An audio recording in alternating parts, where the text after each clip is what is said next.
We've got some Aaron Rodgers news, some New York Jets stuff, and oh yeah, they play the Dallas Cowboys this weekend in Dallas. So their home opener and the first road game of the season for the New York Jets. Let's get into it right now. Boy Green Daily starts.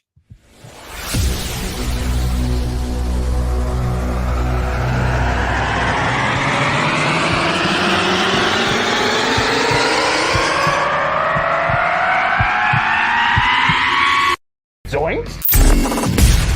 It is unequivocally the Super Bowl for New York Jet fans. Field Yates, baby. Field gosh darn Yates. Let's bring him on the show. Come on, people.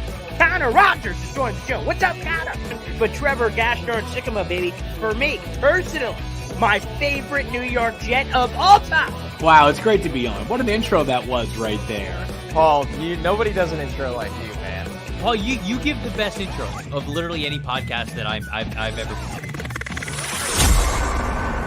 I'm gonna lose my gosh darn bananas.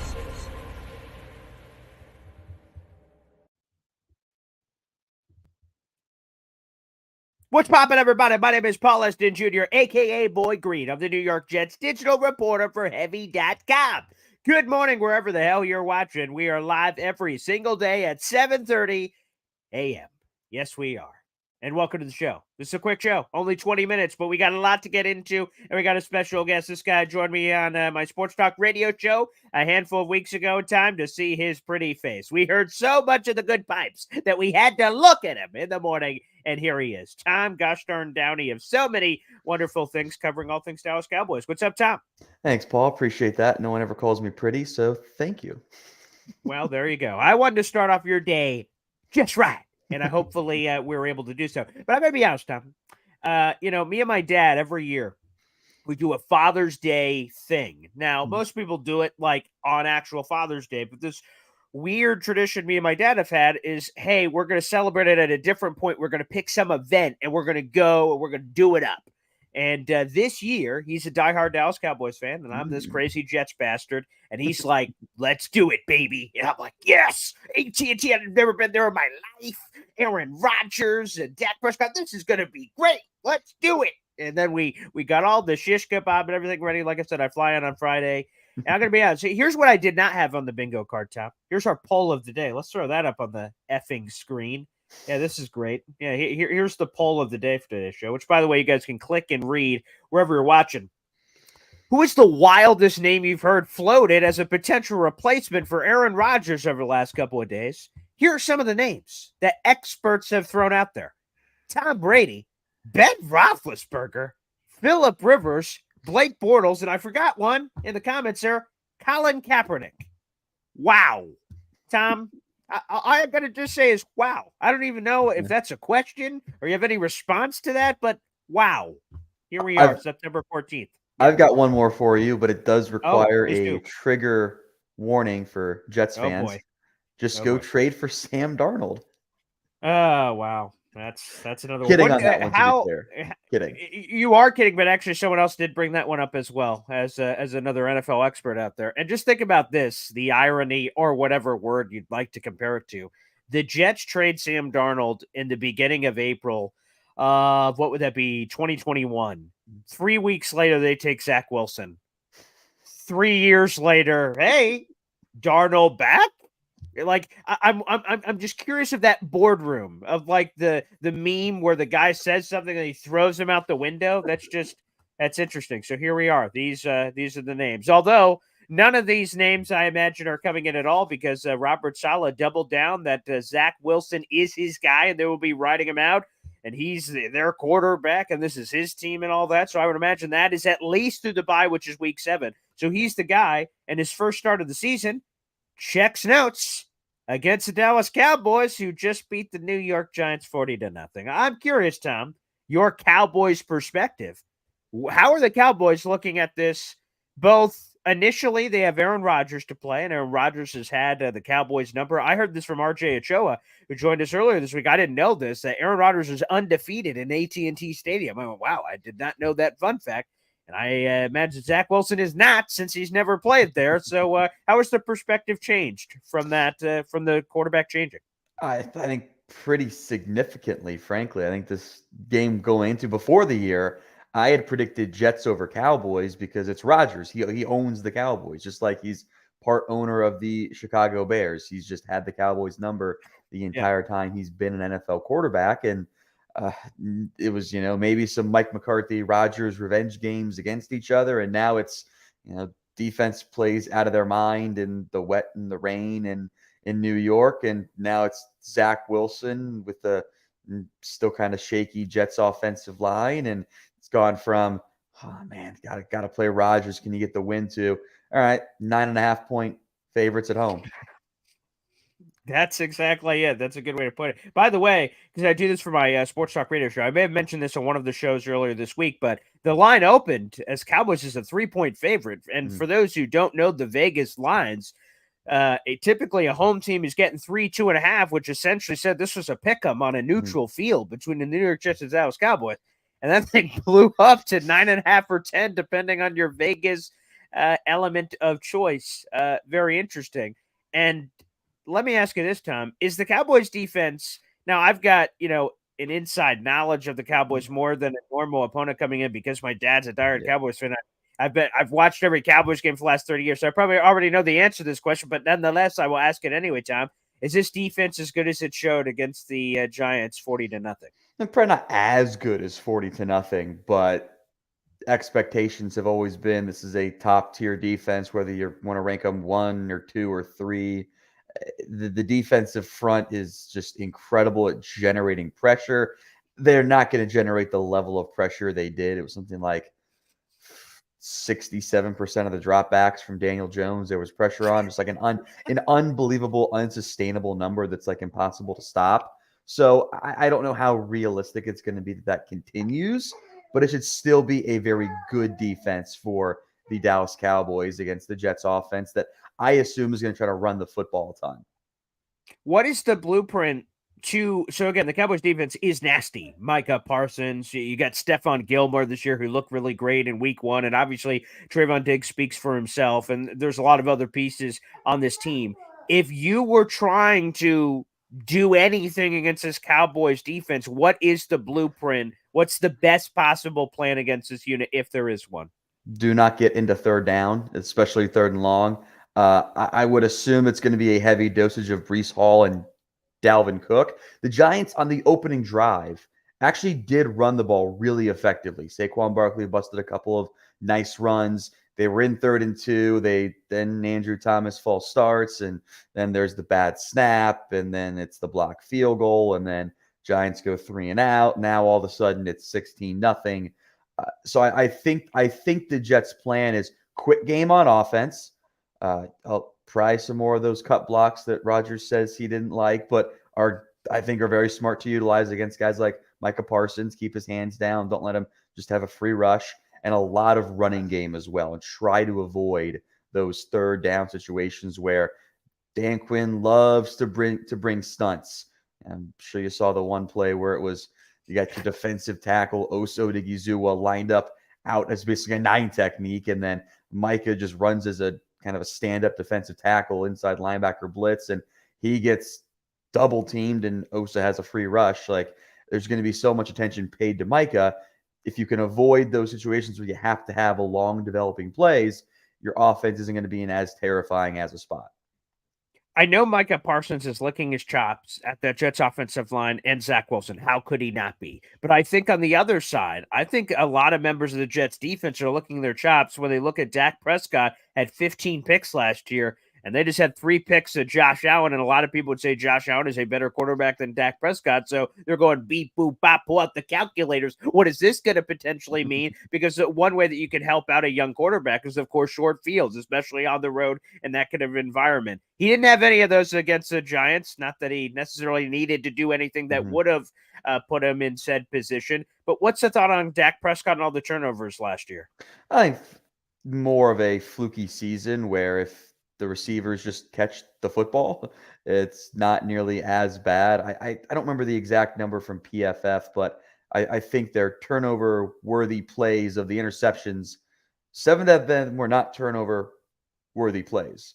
Wow. They just happened to be, I'm thinking of the Jags game where it's 4th down and overtime, and Dak finds Noah Brown, and it hits him in the chest and it pops up and it's intercepted. Now, quarterbacks are going to throw interceptions. That's how football works. It's not necessarily the end of the world, but you can't have the Josh Allen game.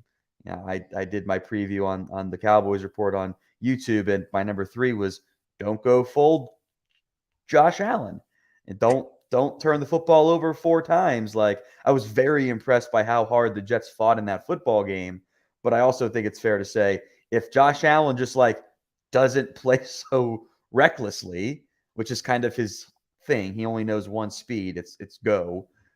The Jets probably don't squeak into overtime and have an unbelievable and incredible finish. All the credit in the world to the Jets for getting that win.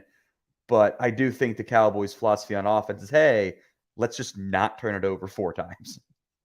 And to your point, just to kind of follow up on that, did the Cowboys, because again, the Bills had a 13-3 lead at halftime. Aaron Rodgers was lost, unfortunately, and I hate to continue to repeat this, but there was 11:46 remaining in the first quarter. It was 4 offensive plays. So, like, he basically did not play in that game at all. The Bills have a 10-point lead, and Zach Wilson, to that point, had shown absolutely nothing, that all of a sudden he was going to kick it into gear offensively. So if the Bills wanted to, they could have said, okay, I know we got an explosive offense here, but let's just dare the Jets offense to beat us because our defense, speaking from a Buffalo perspective, is pretty good. Let's force them to beat us instead of us potentially killing ourselves doing crazy crap. I take that to this Cowboys game where now, obviously, the entire game will be played by Zach Wilson, if he remains healthy, I guess, or you'll see some Tim Boyle action, which would be spectacular in week 2 live in person. Anywho, but Tom, let me ask you that. Do the Cowboys, again, they have all these crazy playmakers, CeeDee Lamb, Brandon Cooks, the running backs. I mean, there's a lot of talent all over the place. It's tempting to just try to unload, but the Jets defense is really good. Could they say, hey, let's put this car in neutral and let's just do some other things? If they work against this defense, great, let's score what we can, but let's put all the pressure on Zach Wilson, load up the box, and then force him to beat us deep by taking those deep shots, which could open up things like Micah Parsons and the pass rushers. I think so. I think that's, Mike McCarthy made the comment, I think it was the Combine this year, that he wants to run the football more. And he kind of didn't mean what he said. What he meant to say was he wanted to situationally run the football more. And he was thinking back to the Jags loss last year, to the Packers loss last year, where they had to score leads and they didn't run the football at the same level McCarthy wanted to. I think what he wants to do is not be afraid to air it out early, but try to get that early lead, allow your defense to tee off in passing situations, and then control the clock later on in the game and kind of ice out games from that perspective, with Tony Pollard even featuring some Rico Dowdle or the occasional Deuce Vaughn play as well. So I do think their general plan is going to be, this Jets defense is really good. We don't have to score 30. We don't maybe even have to score 27 to win this football game. Let's be smart. Let's not be scared, but let's still find ways to make sure we're not making the critical mistake and beat ourselves. Again, we're speaking with Tom Gosh darn Downey, baby, of Cowboys Report. We're previewing this New York Jets-Dallas Cowboys game coming up this friggin' weekend. And I ask you about this defense. We've mentioned a lot of the star talent, but what makes them special? Maybe it is just all the star talent all over the place, but is it some unknown name guys that maybe the national audience doesn't know, although they should probably know because the Cowboys play in primetime windows all the time? But is it something beyond some of those names that really is the straws that stirred this drink beyond those guys? I think it's a blend of, you have some of your star power. You have Micah Parsons. You have Trayvon Diggs. Stephon Gilmore, I think, is still very much a household name. I think Dan Quinn has done a fantastic job of maximizing the supporting cast as well. Dorrance Armstrong and Oso Odighizuwa, who are not household names, had 2 sacks each against the Giants. Now, in part, so much attention gets paid to a Micah, to even a Tank Lawrence, that it frees up those guys to have very favorable matchups against a really shaky Giants offensive line. But they were getting good plays out of Wanye Thomas and Marquise Bell, who were entering the year were probably their 5th and 6th safety on the roster. Donovan Wilson was hurt. Israel Mukuamu kind of slid down a little bit on the depth chart. Those guys are not household names. Dan Quinn has loved his multiple safety looks and he's found ways to be creative in that area, find safeties who are willing to load the box and help stop the run and have quality run fits despite being undersized by a typical linebacker. His stunt game has been really fun. You don't see it much in the preseason, but you see it in the games that matter, looping guys around, getting guys freed.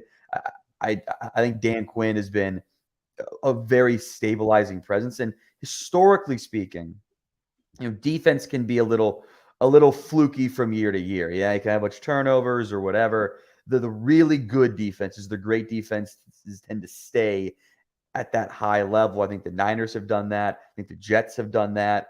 Probably not an accident. It's the same coaching staff there. I think Dallas is also in that conversation. So I think Quinn's done a really good job of changing what he did from what he was in Seattle, which was all cover 3.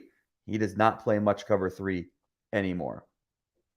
Wow. Fascinating. Well, I'm curious about the offense, but again, on one sense, as I ask this question, I feel like we don't really know the answer because of the what's the right word to describe that Cowboys-Giants game? I'm not sure. But whatever the hell happened there with the rain and the Giants, like, whoa, okay, all of a sudden, booyah, and over they had this massive lead, and the Cowboys could almost put it in cruise control because, again, they almost kind of did. Would they have the 33-0 lead at halftime or something? So, like, 20, they didn't have to do – what was it? 23-0, and it was raining, and they had one good high-effort drive in the third quarter, and that was it. Yeah, and then again, like, okay, it's dead. Like, you get out of the car, you hit something, like, yeah, boy, nothing's happening here. This thing's dead, and they were able to cruise control. But my question is the offense, because Kellen Moore's gone, Mike McCarthy takes over the play calling.